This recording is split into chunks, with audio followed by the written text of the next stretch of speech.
As somebody who likes to run all the time, I find this to be intensely troubling because marathoners have lost their minds. Now, it's been a minute since I've run a marathon. There was a point in time where I was running one, at least in distance, not anything like official that's got the goofy ass, red or yellow tape at the end of it. But yeah, I was putting in 26, 27, just about 30 miles every Sunday, okay, throughout the week. Like I'd be running 10 to 15 miles a day.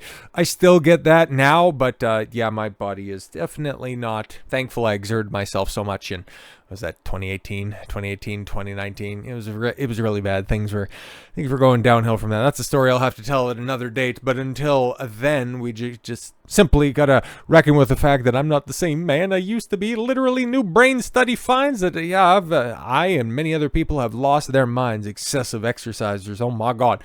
Marathoners know it's a mental sport, but it turns out their brains might be doing more than helping them power through the pain. A new study found that during extreme endurance efforts, like running 26.2 mile race, the brain may temporarily break down its own insulation to use as an emergency energy source. Well, I mean, yeah, if your body's not making energy like that and you're just very, very malnourished, kind of makes sense. So yeah, in plain English, it starts eating itself. Well, yeah, that's like the last thing that it's going to do. But myelin, the fatty substance that wraps around nerve fibers in the brain and spinal cord, it's much like insulation around an electrical wire. It speeds up and enhances nerve signal transmissions, making it vital for everything from motor coordination to sensory processing. During the marathon, runners primarily rely on carbohydrates. Yeah, okay, it's not technically true, but we'll end up getting in the weeds on that one, because if you're doing long distance endurance races, your body's kind of relying more or less on fat as opposed to, the quick starting carbohydrates. But your body's trying to make energy regardless. What it will pull first, is going to be carbohydrates, and then after that, that's why you will hear stories of people, maybe doing, an Ironman triathlon or something, and then instead of drinking water from water bottles, they'll have olive oil. They've done that before, okay? It's not exactly an uncommon tactic as their main energy source, but once those stores run dry, the body turns to fat reserves, including, as the study suggests, myelin in the brain, and that would be very extreme. In a study, a team of researchers in Spain recruited 10 runners, 8 male, 2 female, of course, and performed MRI scans on the brain before and after the 42.2-kilometer race. The results were striking. All runners showed a decrease in myelin levels, particularly in the regions of the brain responsible for motor coordination, sensory integration, and emotional processing. Could that also be damage from overuse? Okay, motor coordination, like that's a lot of movement. Okay, can't really downplay that aspect. Okay, constantly, looking at your surroundings, sensory integration and emotional processing, because it's taxing. Okay, you need to get yourself over the hump. You'll eventually hit the wall.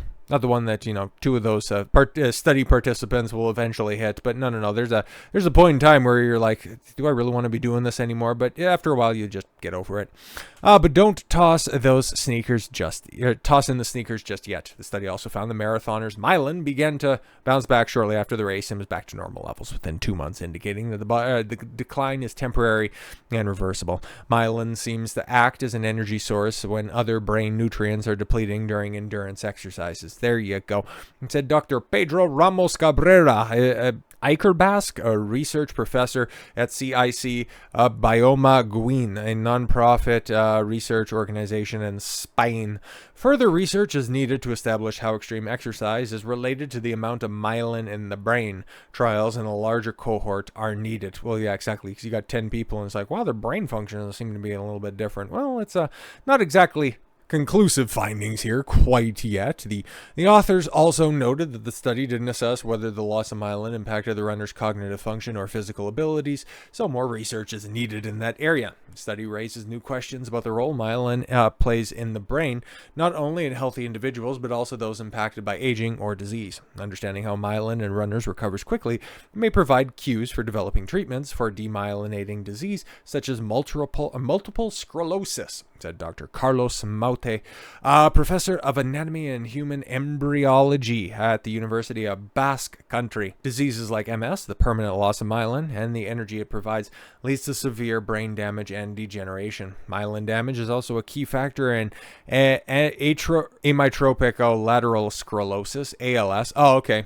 Lou Gehrig's disease, solved by, I thought it was dumping ice water over yourself. While regular and moderate intensity physical activity is essential for maintaining brain health throughout life, research suggests that strenuous activity can be a risk factor for the disease. The study author noted the regular endurance training might pose an additional risk for individuals with a genetic predisposition to ALS due to the potential to degrade myelin.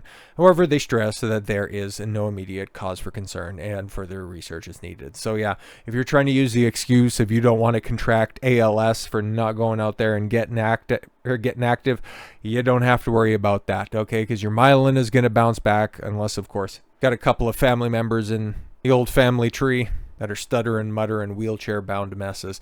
But those are few and far between, so don't worry about it and get your ass moving. So with all that said, thank you all very much for the gift of your time. I've been Don Consuelo. I want you to follow your gut and get after it. Take care, everyone.